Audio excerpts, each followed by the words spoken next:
നമസ്കാരം. ഇന്ന് പറയാൻ പോകുന്നത് അതിപ്രാചീനവും എന്നാൽ വളരെ ശക്തിമത്തുമായ ഒരു ദ്രാവിഡ മലയാള മന്ത്രമാണ്. പണ്ടുകാലങ്ങളിൽ നമ്മുടെ വീട്ടിലെ കാരണവന്മാര് വീട്ടിൽ വെച്ചാരാധിച്ചിരുന്ന, അതുപോലെ പലരുടെയും ഇന്ന് കുലദേവതയും ഇന്ന് കണ്ടുപിടിക്കാൻ പറ്റാതെ മന്ത്രങ്ങളും മറ്റും നഷ്ടപ്പെട്ടു പോയൊരു ദേവതയും കൂടെയാണ് ചെമ്പഴുക്ക മഹാലക്ഷ്മി. അത് കാരണവന്മാരായിട്ട് വെച്ചാരാധിച്ച് വിളിപ്പുറത്തു വരുന്ന ഐശ്വര്യങ്ങൾ കൊണ്ടുവരുന്ന മഹാലക്ഷ്മിയുടെ ഒരു ഭാവമായിരുന്നു.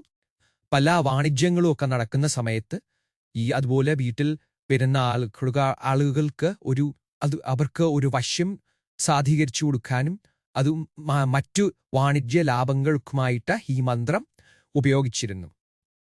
ഇന്ന് പലർക്കും ഈ മന്ത്രം നഷ്ടപ്പെട്ടു പോയിട്ടുണ്ട്. പല തറവാടുകളും അവരുടെ പാതാദോഷങ്ങളിലും മറ്റും ഈ ദേവതയുടെ ചൈതന്യം കണ്ടുപിടിച്ച് വീണ്ടും പുനഃസ്ഥാപിക്കുകയും അതിൻ്റെ മന്ത്രങ്ങൾ വീണ്ടും പഠിക്കുകയും ഒക്കെ ചെയ്യുന്നത് കണ്ടുവരുന്നുണ്ട്. എല്ലാവരുടെയും അറിവിലേക്കായി ഈ ദ്രാവിഡ ചെമ്പഴുക്ക മഹാലക്ഷ്മി മന്ത്രം പറയും. ഓം ശ്രീ കൈലാസത്തിൽ ചെന്ന് പൊന്നുംപീഠത്തിഴുന്നരുളും ശ്രീ മഹാദേവന്റെ തിരുമുടിയിൽ നിന്ന് പൊട്ടിവീണ ചെമ്പഴുക്ക മഹാലക്ഷ്മി, നിന്നെ ഞാൻ സേവിക്കുമ്പോൾ എൻ ചൊല്ല് കേട്ട് പൊന്നും പഴവും മഹാലക്ഷ്മി എന്ന് വിളിച്ച് എനിക്ക് തരികയും ചെയ്യുക. ഓം മടിയിൽ ചെമ്പഴുക്കയെ സ്വാഹ. 41 ദിവസം 41 തവണ ജപിച്ചു കഴിഞ്ഞാൽ സിദ്ധമാകും.